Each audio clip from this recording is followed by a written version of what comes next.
Hello and welcome. My name is Taylor-Leigh and I'm a certified personal trainer. And today I'm going to be walking you through a workout for your upper back, lower back, and biceps.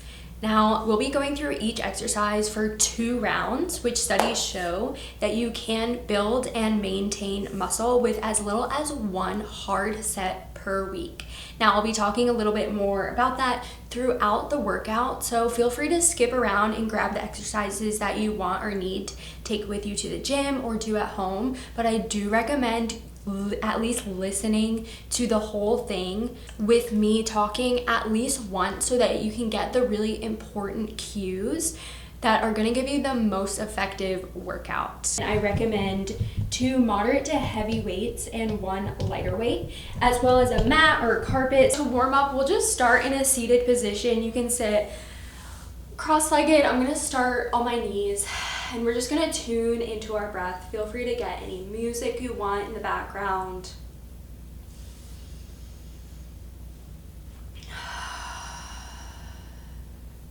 Tuning into our breath to tune into our body, as well as connect to our core and pelvic floor, as we'll be integrating the core and pelvic floor into all of our movements. So inhale, expand the belly into your hands, and then exhale, start to draw the belly button in and up towards your spine. Inhale to expand, and exhale, drawing everything in. Once more. And exhale. Blink open your eyes, and then come into a tabletop position. From tabletop, inhale, drop the belly, just find an arch of the back like a cow pose, and then exhale, round the spine like a cat. Warm-ups really don't have to be anything crazy. We're just finding a range of motion around the muscles that we are going to be working. We'll really press the palms into the floor, exhale, round the spine. Find that neutral position, and then tap your left hand to your shoulder and then extend it back. So just tap and extend, tap and extend. Keep finding the breath, and then lower back down. Same thing with the right fingertips to your shoulders, just tap and extend.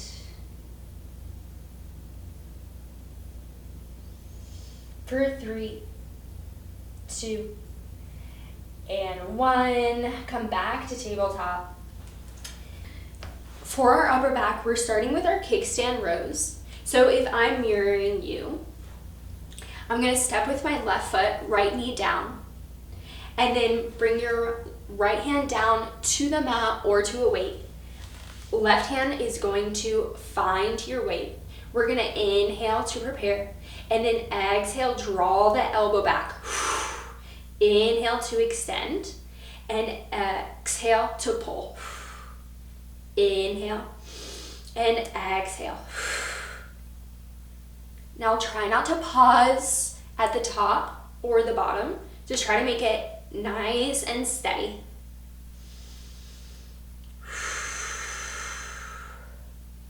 Getting that full range of motion.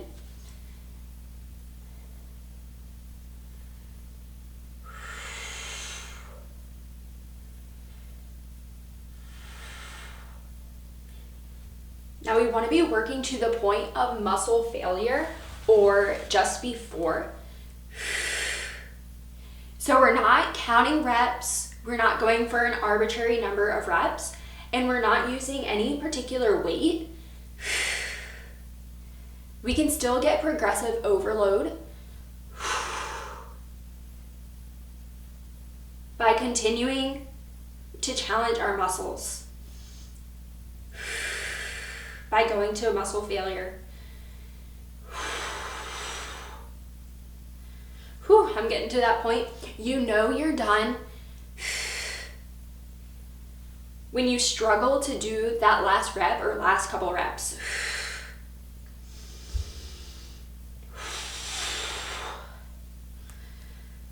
When you're done, you're done. You can just wait for me to continue. Or if you need an extra couple of reps, then feel free to pause it,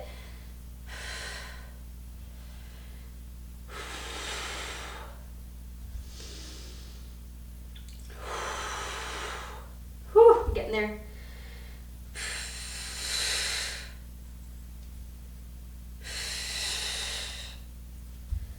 All right. And then right away, we're gonna move to the other side. So just switching, stepping down with your right foot, left knee down, left hand down. Inhale to prepare, and then exhale to pull. Inhale, extend. Exhale, pull. If you find that you're doing a bunch of reps and they're kind of really easy like this and you're going more than 30 reps, then I recommend going for a higher weight.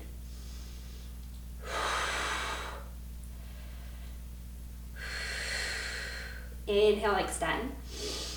Exhale to pull. Bringing that elbow right behind you. Option to extend this leg out if that feels more supportive for you. Personally, I like to bend my leg.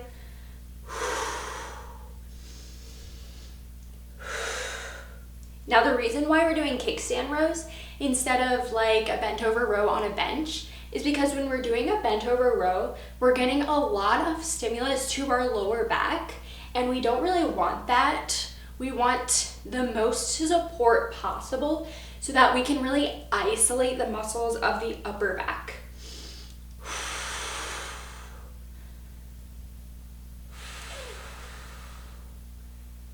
You can absolutely do any exercises you want, especially combination moves or quote unquote functional moves. But personally, I like to get the most bang for my buck. And I find that isolating the muscles does that because my goal is to maintain and build muscle, especially as I age. Ooh, I'm getting there. And the research shows that we start to lose muscle beginning in our 30s. So I just like to separate my muscle building exercises with other things like cardio or other fun movement activities. While they can be a great workout, I just like to separate that from my muscle building because I'm really building muscle for my overall health and longevity.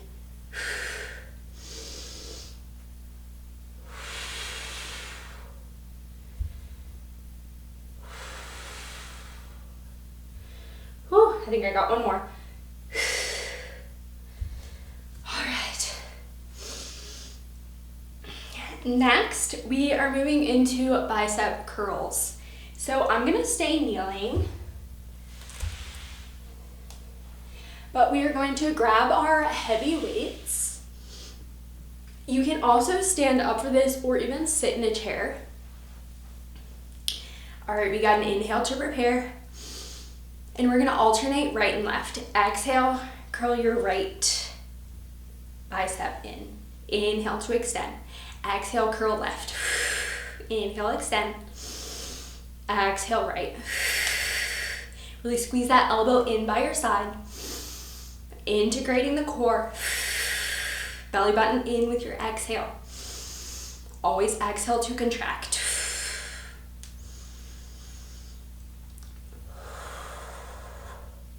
It really helps to integrate my core and pelvic floor. If I exhale like I'm breathing through a straw, so kind of like through pursed lips.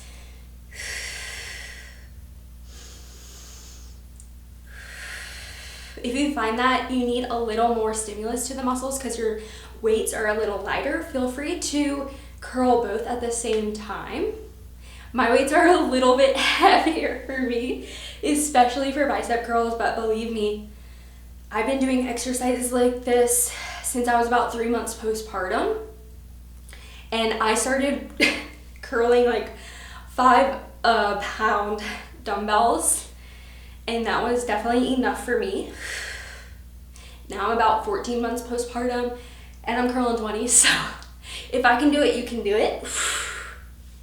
Ooh, I'm getting there. I think this is my last rep. Whew. That's how you know. That's how you know you're to muscle failure. All right. Next up, We're gonna stay on our knees, and we're starting with this exercise for our lower back in case you are expecting and you don't wanna be on your belly. So for our lower back, we're going to hinge slightly forward. I'm gonna bring my hands behind my head if that feels okay for you. Otherwise, you can cross them over your chest or even bring them to your hips. So on your inhale, we're gonna really extend through the spine, and then exhale, round the spine like we are doing a cat pose. Inhale, extend, and then exhale, round. Now we are providing some support with our core, but we still want to have that load be going to our lower back. So if you want to tap, just kind of wake up those nerve in the muscle in the back.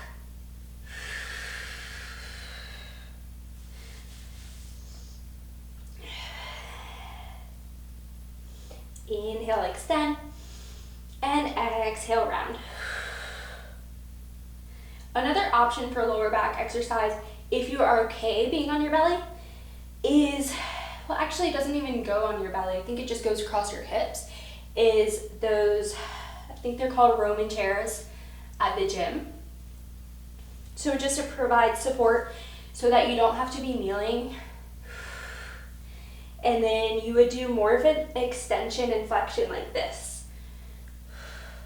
This can also be an option. So again, thinking of the lower back, hinging at the hips, rather than sitting the seat back. All right, let's go. 5, 4, 3, 2, back to that upper back in 1. So I believe we started with our left side. So go ahead, we're doing a different exercise now. So lie down on your right side. Into this sideline position, you can prop yourself up on your forearm, or you can lay all the way down, maybe find some support for your head. I like being a little bit propped up for now. For our upper back, reverse fly. So extend your lighter weight out, kind of in front of your chest or your belly button. Inhale to prepare, and then exhale, open up the arm. Inhale, extend. Exhale to open. So again, thinking of that upper back, and if you need to find those kind of taps, waking up those nerve receptors. Exhale to pull. Inhale, extend. We are incorporating a little bit of the shoulders, but we're still isolating that upper back.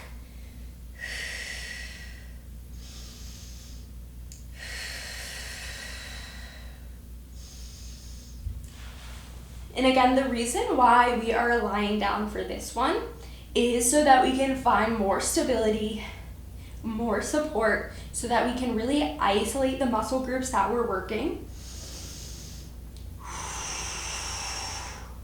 while also being easy on our other joints.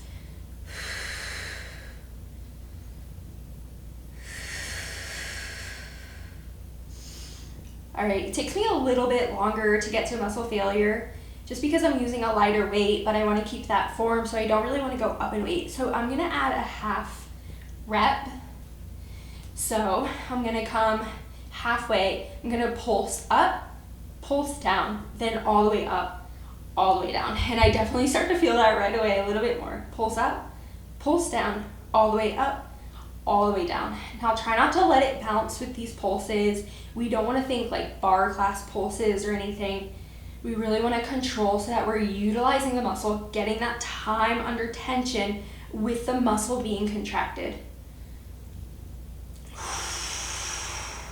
Whew. All right, I'm almost there. Again, feel free to keep going if you're not done. Or maybe you are done, you're waiting for me. Whew. All right. And then switching around to the other side, finding that side lying position. We inhale to prepare, and we exhale to find that pull, that curve. Thinking of the muscles around the scapula, around the spine, the upper back. Visualizing the muscle can help to fire it a little bit more. If you've heard the saying neurons that fire together, wire together.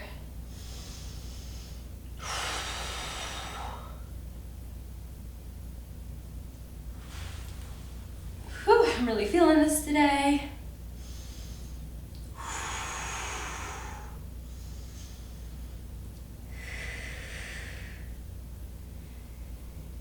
So what I mean by hard sets that you can build muscle and maintain muscle in as little as one hard set per muscle group per week is a hard set is that we are going to the point of muscle failure,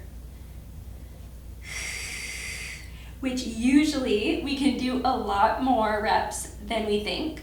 Because if I would have said, oh, I'm just gonna do 3 sets of 10, but really I could have done 30 reps, then we're not really gonna get enough stimulus for muscle growth or muscle maintenance.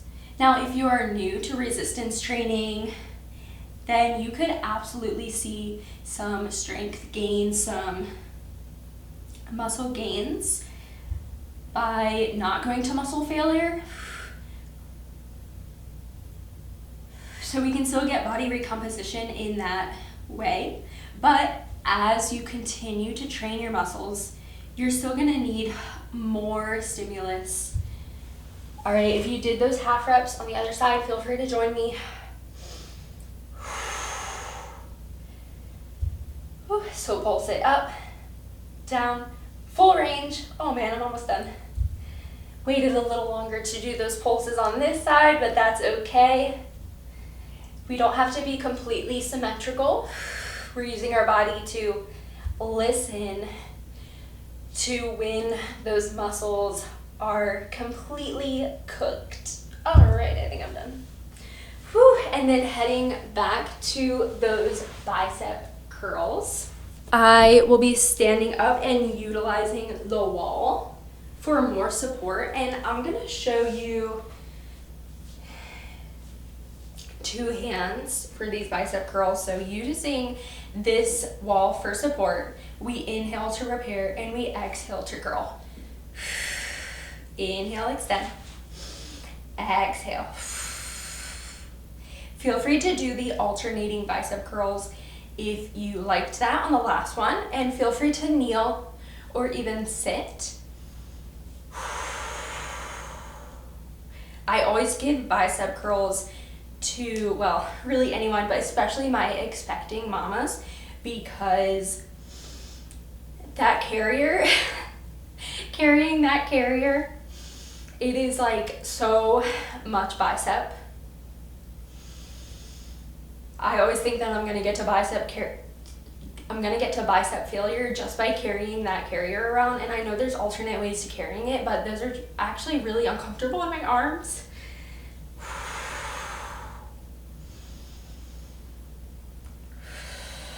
All right, I think I need a little bit more stimulus, so I'm going to go back to my alternating exhale to curl, inhale and extend. Whew, and I'm almost there.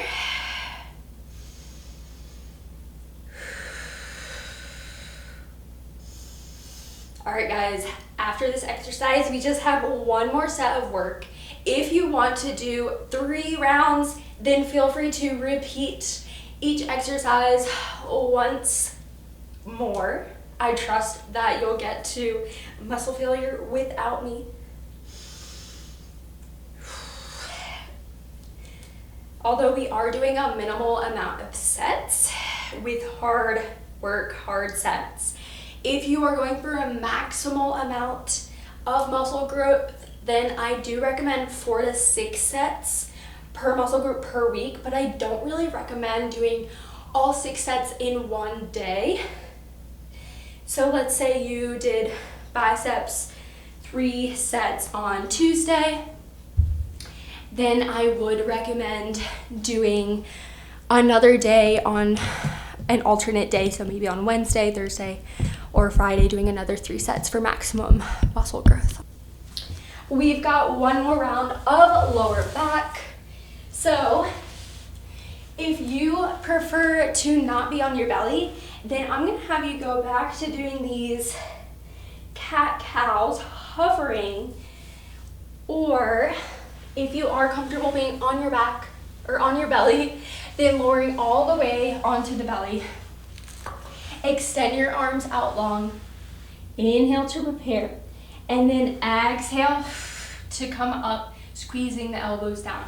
Inhale to lower, and then exhale, just lifting your upper body, keeping that lower body rooted, trying to release or relax the glutes.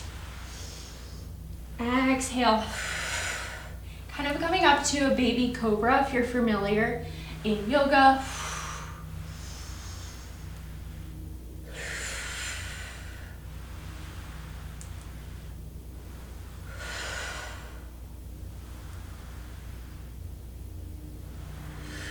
If you do go to a gym, then you can do something like a seated row for lower back. Again, finding as much support as possible. So a bent over row can be a little bit strenuous on your lower back, just because we're using so many muscles to stabilize. All right, option to add pulses. So coming to that halfway point, for me, I'm on my belly, so I'm gonna try to lift all the way up, and then little lift, little lower. Controlled lift, controlled lower. Trying not to bounce, trying not to kind of rebound. Using that control, using the muscles, time under tension. We're almost there, guys. For 5, 4, 3, 2, cooling down. All right. So I'm gonna just lie all the way down, kind of shift my hips side to side, and start to slow down the breath. We worked our upper back, our lower back, and our biceps today in 2 hard sets. I always recommend ending a workout with some nervous system regulation. When we work out, our body kind of goes into a stressed state, positive stress, but stress nonetheless, and your body can't really tell the difference between running away from a lion or working out to better our health. So I always just want to get back into a calm state. So feel free to find a seat, or you can lie all the way back. So just gentle movement, a little more gentler than we started off. Make sure to wipe your knees side to side. Bring your